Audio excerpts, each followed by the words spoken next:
अस्सलामुअलैकुम। आज हम STS 641 का शॉर्ट लेक्चर नंबर 5 स्टार्ट करेंगे। पेपर पॉइंट ऑफ व्यू के हिसाब से ये लेक्चर नंबर 5 थोड़ा सा इंपॉर्टेंट तो नहीं है, लेकिन अगर आपसे पूछ लिया जाता है एक्स बार चार्ट बनाए कंट्रोल चार्ट के अंदर, या फिर स्टैंडर्ड डेविएशन चार्ट बनाए कंट्रोल चार्ट के अंदर, या काउंट डाटा के जरिए आप यानी कि सिंगल वेरिएबल्स दिए गए हैं उसके जरिए आप काउंट चार्ट बनाए, या डिफेक्टेड जो नंबर ऑफ वैल्यूज हैं उनका आप चार्ट बनाए कंट्रोल चार्ट के जरिए। तो सिंपल आपने जस्ट प्रैक्टिस के लिए जो फाइल है अपना लेक्चर नंबर 5 जो विजिट करें LMS लॉगिन करने के बाद, STS 641 का जो कोर्स है इसमें लेक्चर नंबर 5 में विजिट करने के बाद यहाँ पे आपको प्रैक्टिस के लिए एक फाइल दी गई है डाटा सेट की। इसको आपने डाउनलोड कर लेना है। इसको मैंने डाउनलोड कर स्टार्ट कर दिया हुआ है और मैं ओपन करूंगा। यहाँ पे 3 तरह की जो फाइल्स हैं डाटा सेट की इस शीट के अंदर है। एक जो है वो डाटा 1 एंड इंस्ट्रक्शंस के नाम से है, एक डाटा 2 के नाम से, एक डाटा 3 के नाम से है। और एनेबल एडिटिंग बटन पे मैं लाजमी क्लिक करूंगा ताकि मैं इस फाइल के अंदर एडिटिंग स्टार्ट कर दूं। इसको मैं ज़रा एडजस्ट कर देता हूँ जूम आउट करके। ओके, यहाँ पे सबसे पहले हमने मीन निकालना है इनका, OBS 1, OBS 2, OBS 3, OBS 4, OBS 5 का। तो मीन निकालने के लिए जो वैल्यूज़ हैं इनको मैं एवरेज का जो फार्मूला है वो लगाऊंगा। मीन का जो फार्मूला वो एवरेज है, एवरेज भी है, मीन भी आप डायरेक्ट लगा सकते हो। ठीक है, टाइप करोगे तो तभी फार्मूला मीन शो हो जाएगा। तो यहाँ पे मैंने वैल्यूज़ को सिलेक्ट किया है और वैल्यूज़ को सिलेक्ट करने के बाद शिफ्ट और 0 दबाया और क्लोज कर दिया ब्रैकेट। और ये एक जो रो है इसका मीन आया है। बाकी का जो निकालना है मीन सिंपल वही मैं प्रेस करूंगा। ये जैसे ब्लैक शो होगा तो लेफ्ट क्लिक करके मैं नीचे की तरफ मूव करूंगा तो ये बाकी भी रोज का ना मीन आ जाएगा। अब मैंने कंट्रोल लिमिट निकालनी है। कंट्रोल लिमिट का जो फार्मूला है इज इक्वल टू, दोबारा से एवरेज का फार्मूला लगाऊंगा और ये एवरेज यानी कि मीन का फार्मूला है, इसको मैंने लगा लिया है।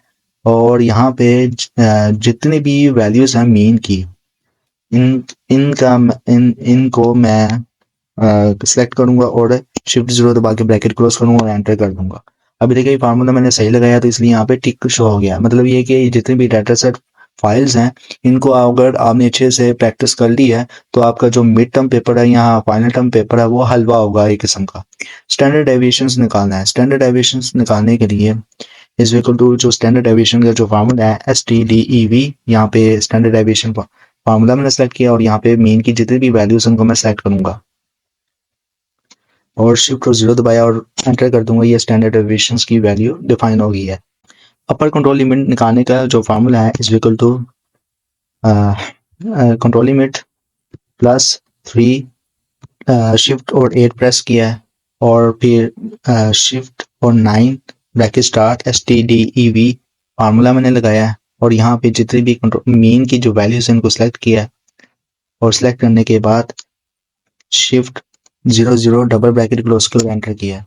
ये हमारे पास अब अपर कंट्रोल लिमिट आ गई है। लोअर कंट्रोल लिमिट निकालनी है is equal to control limit value select किया -3 शिफ्ट 8 और ब्रैकेट स्टार्ट शिफ्ट 9 दबाकर ब्रैकेट स्टार्ट हो गया। STDEV स्टैंडर्ड डेविएशंस फार्मूला लगाया और मीन की जितनी भी वैल्यूज हैं उनको मैं सेलेक्ट करूंगा और यहाँ पे जो है शिफ्ट और 0 दबाया ब्रैकेट क्लोज होगी। अच्छा, ये हमारे पास रिजल्ट आ गया। Lower control limit, upper control limit और स्टैंडर्ड डेविएशन और कंट्रोल लिमिट की वैल्यूज वगैरह डिफाइन हो गई है। अब यहाँ पे जितने भी जो वैल्यूज हैं इनकी जो हम डिफाइन करेंगे LCL, UCL और CL के जो कॉलम्स हैं इनमें ये जो रिजल्ट निकाले हैं इन्हीं की वैल्यूज को हम सेम डिफाइन करेंगे। जैसे कि इज इक्वल टू LCL की जो वैल्यूज है लोअर कंट्रोल लिमिट की, इसको हमने सेलेक्ट कर लिया और यहाँ पे जो फार्मूला बार है G के बाद शिफ्ट और 4 दबा देंगे और एंटर कर देंगे। ये हमारे पास क्या है कि ये डॉलर लगाने का जो साइन है एक्चुअल में जितने भी जो रोज हैं इनमें जो वैल्यूज है वो सेम आए, तो इसलिए ये डॉलर का साइन लगाया है। अब ये सेम वैल्यू इनपुट होंगी जितनी भी सेल्स हैं। अब इसी तरह इस व्हीकल का साइन लगाया है और यहाँ पे मैं अपर कंट्रोल लिमिट की वैल्यू सेलेक्ट किया और फार्मूला बार में जाने के बाद यहाँ पे शिफ्ट और 4 दबाया और ये फार्मूला इम्प्लीमेंट हो गया और एंटर कर दिया मैंने। और यहाँ पे सेम इसी तरह मैं नीचे की तरफ मूव करूँगा बाकी भी जो है सेम वैल्यूज़ आ गई हैं, इनपुट हो गई हैं। अब जो कंट्रोल लिमिट की वैल्यूज़ मैंने सेम नीचे लेके आनी है, तो इज इक्वल का साइन लगाया है, कंट्रोल लिमिट की जो वैल्यू है उनको उसको सेलेक्ट किया और फार्मूला बार में जाने के बाद जी के बाद मैंने शिफ्ट और 4 दबाया, डॉलर का साइन आ गया, एंटर किया और ये हमारे पास क्या है कि अब फार्मूला इम्प्लीमेंट हो गया। सिर्फ अब मैंने वैल्यू सेम लेके आनी है नीचे। ये लेफ्ट क्लिक करके मैंने प्लस का साइन जैसे ब्लैक शो होता है तो नीचे जहाँ पे भी मूव करेंगे वैल्यू वहीं पे वैसे ही डिफाइन हो जाएगी। लेक्चर नंबर जो 1 है उसमें बताया था कि तीन तरह की जो फाइल्स हैं, मिड टर्म या फाइनल टर्म का पेपर उसमें लाजमी ऐड होने चाहिए। आपने अपने सुपरवाइज़र या जो एग्जामिनर सुपरिटेंडेंट वो है उससे लाजमी आपने आगाह कर देना है ताकि वो ये फाइल्स ऐड करवा दें। अगर खुदा ना खास्ता फाइल्स नहीं ऐड होती और आपसे मांग लिया जाता है कि एक्स बार चार्ट मीन का बनाएं कंट्रोल चार्ट के अंदर, तो फाइल्स एडिंग्स के अंदर ऐड नहीं है। ये जो एडिंग्स का जो टैब है इसके अंदर कंट्रोल चार्ट के ये जो फाइल है ये ऐड नहीं है। अगर नहीं ऐड होती, ये सॉफ्टवेयर नहीं ऐड होता, तो ये मैनुअल टूल नहीं ऐड होता, तो फिर आपके लिए प्रॉब्लम हो सकती है। और कैसे ऐड करना है ये तरीक़ेकार भी मैंने वीडियो नंबर जो 1 है शो STS 641 का शो लेक्चर नंबर 1 उसमें मैंने बता दिया हुआ है सारा प्रोसेस। खैर, तो अब अगर नहीं ये टूल ऐड किया हुआ और आपसे मांग लिया जाता है कि एक्स बार मीन चार्ट डिफाइन करें, तो हमने वैल्यूज़ को सिलेक्ट करना है। ये वैल्यूज़ को मैंने सेलेक्ट कर लिया डिफाइन करने के बाद, और यहाँ पे इंसर्ट पे जाऊंगा और यहाँ पे लाइन जो है लाइन लाइन चार्ट इस पर क्लिक करूंगा और इस तरह से मैं सेलेक्ट कर लिया वैल्यूज़ को, और यहाँ पे मैं मीन एक्स बार चार्ट का टाइटल दे दिया। ये हमारे पास एक्स बार चार्ट जो है वो मीन का कंट्रोल चार्ट के अंदर डिफाइन हो चुका हुआ है। ओके, अगर आपको इस सिंपल इस तरह से डाटा दिया गया हुआ है और आपको कहा जाता है कि आप एक्स बार चार्ट निकालें और रेंज निकालें, और आप इसके लिए आप जाएंगे एडिंस में जाएंगे और कंट्रोल चार्ट्स जो फार्मूला है इसको आप सेलेक्ट करेंगे और उसके बाद वेरिएबल्स पे सेलेक्ट करेंगे, और यहाँ पे हमें जो है एक्स बार चार्ट और रेंज का जो चार्ट है वो हमने निकालना है। तो यहाँ पे मैं वैल्यूज़ को सिलेक्ट करूँगा डाटा मैट्रिक्स में, और यहाँ पे जो वैल्यूज़ हैं उन सब को मैंने सेलेक्ट कर लेना है। सेलेक्ट करने के बाद यहाँ पे जितनी भी सारी इनपुटेशंस हैं, यानी कि किसी भी ऑप्शंस को हमने नहीं छेड़ना, जस्ट एज इट ही रहेगी। यहाँ पे यानी कि पेपर पॉइंट ऑफ व्यू के मुताबिक अगर आपसे एक्स बार चार्ट और रेंज जो चार्ट मांगा जाता है, जस्ट आपने इसको छेड़ना है, मतलब कि टिक लगाना है और उसके बाद रन कर देना है। ओके, फार्मूला इम्प्लीमेंट हो गया हुआ है। अब ये हमारे पास एक्स बार चार्ट आ गया। मैं जूम आउट कर लूँ। ओके, ये हमारे पास एक्स बार चार्ट और नीचे जो है वो आर चार्ट मतलब कि रेंज चार्ट आ गया। इन्हीं को बस हमने कॉपी करना है एज इट, यानी कि इस पर क्लिक करेंगे और कॉपी कर लेंगे आप। ठीक है, ये जैसे ही आप क्लिक करेंगे यहाँ पे कॉपी का बटन भी आ जाएगा, ऑप्शन आ जाएगी, इसको कॉपी करना और पेपर की आंसर शीट में आपने जाके पेस्ट कर देना है। इसी तरह इसको आपने कॉपी करना और पेपर की जो आंसर शीट है उसमें जाके पेस्ट कर देना है। अगर आपसे मांगा जाता है एक्स बार चार्ट और स्टैंडर्ड डेविएशन चार्ट जो है वो डिफाइन करें, पहले हमने कंट्रोल चार्ट के जो एडिंस टैब है इसमें जाने के बाद कंट्रोल चार्ट जो है विजिट करें, और विजिट करने के बाद यहाँ पे अब वेरिएबल्स पे हमने टिक करना है और डाटा मैट्रिक्स में वैल्यूज को सिलेक्ट करना है आपने।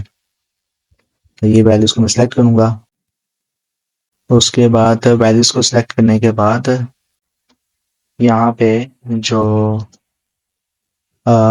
एक्स बार चार्ट और स्टैंडर्ड डेविएशन चार्ट निकालना है कंट्रोल चार्ट के अंदर, तो इसको मैं सिलेक्ट करूंगा और रन कर दूंगा। अच्छा, ये मैंने रन कर दिया है। अब हमारे पास एक्स बार चार्ट और एस चार्ट ये हमारे पास डिफाइन हो चुका हुआ है। अगर सपोज आपको सिंपल वैल्यूज दी जाती है, जैसे कि सिंपल वेरिएबल्स हैं, सिंगल कॉलम पे है, और आपसे मांगा जाता है कि इसका कंट्रोल चार्ट डिफाइन करें, कंट्रोल चार्ट निकालें, सिंपल। इसी तरह हमने एडिंस में जाना है, कंट्रोल चार्ट के ऑप्शन को हमने टिक करना है, और ये ऑप्शन करने के टिक करने के बाद एट्रीब्यूट्स पे जाना है, क्योंकि हमारे पास सिंगल वैल्यूज़ हैं, हमारे पास कोई इसका नाम है ज़्यादा वेरिएबल्स नहीं है, सिर्फ सिंगल वैल्यूज़ हैं, सिंगल वेरिएबल्स हैं। ठीक है, तो इसको हम इसलिए एट्रीब्यूट्स पे टिक करेंगे और सी पे टिक करेंगे क्योंकि हमने इसका कंट्रोल चार्ट निकालना है, और यहाँ पे एंटर काउंट डाटा पे हमने क्लिक करना है। यहाँ फिर आपसे इस तरह भी क्वेश्चन पूछा जा सकता है मिड टर्म के पेपर में कि डाटा काउंट या काउंट डाटा का अकाउंट डाटा का जो है कंट्रोल चार्ट बनाएं या अकाउंट डिफेक्ट जो है वो मेंशन करें कंट्रोल चार्ट के अंदर। तो एक इस तरह से क्वेश्चन आपसे पूछा जा सकता है मिड टर्म के पेपर में। तो हमने जस्ट इसको यानी कि वैल्यूज को सिलेक्ट करना है यहाँ पे एंटर अकाउंट डाटा में। इसको हमने वैल्यूज को जितने भी हैं सिंगल जो वैल्यूज हैं, पहला वाला जो डाटा सेट जो टू था, मतलब कि डाटा टू में एक से ज़्यादा वेरिएबल्स थे, ठीक है, ज़्यादा एक से ज़्यादा वैल्यूज थी, और इसमें भी एक से ज़्यादा वैल्यूज थी, जबकि डाटा थ्री में सिंगल वैल्यूज हैं। ओके, ये मैंने सेलेक्ट कर लिया। उसके बाद फिर यहाँ पे रन कर दूंगा मैं ऑप्शन, और ये हमारे पास जो है नंबर ऑफ डिफेक्ट्स जो है वो शो हो गए हुए हैं, और नंबर ऑफ डिफेक्ट्स जो हैं वो इस तरह से यानी कि आपको स्क्रीन पे शो हो रहे हैं। यानी कि नंबर ऑफ डिफेक्ट्स मतलब ये सारा जो डाटा है ये शो हो गया हुआ है अकाउंट डाटा का। और सिंगल ज़्यादातर आपको यही यानी कि जो डाटा सेट डाटा थ्री के नाम से जो फाइल है, इस तरह से आपको डाटा दे दिया जाएगा सिंगल वेरिएबल्स में एज एट्रीब्यूट्स में। तो आपसे मांगा जा सकता है कि इसका कंट्रोल चार्ट निकालें। जस्ट हमने यानी कंट्रोल चार्ट बनाना है। तो ये वैल्यूज जो आई हैं इसमें जो वैल्यूज आई हैं इनको हमने कॉपी नहीं करना, ना इनको हमने कॉपी करना है, ना इनको कॉपी करना है। जस्ट हमने ये जो चार्ट हमने निकाले हैं इनको बस कॉपी करके हमने पेपर की आंसर शीट है उसमें जाके पेस्ट कर देना है। वीडियो अच्छी लगी है तो चैनल को सब्सक्राइब कर दें और बेल आइकन के बटन को प्रेस कर दें। अगर आपने ऑलरेडी यानी चैनल सब्सक्राइब किया हुआ है तो कमेंट्स और लाइक लाजमी करें वीडियो को। इंशाल्लाह मिलते हैं नेक्स्ट वीडियो में। अल्लाह हाफिज़।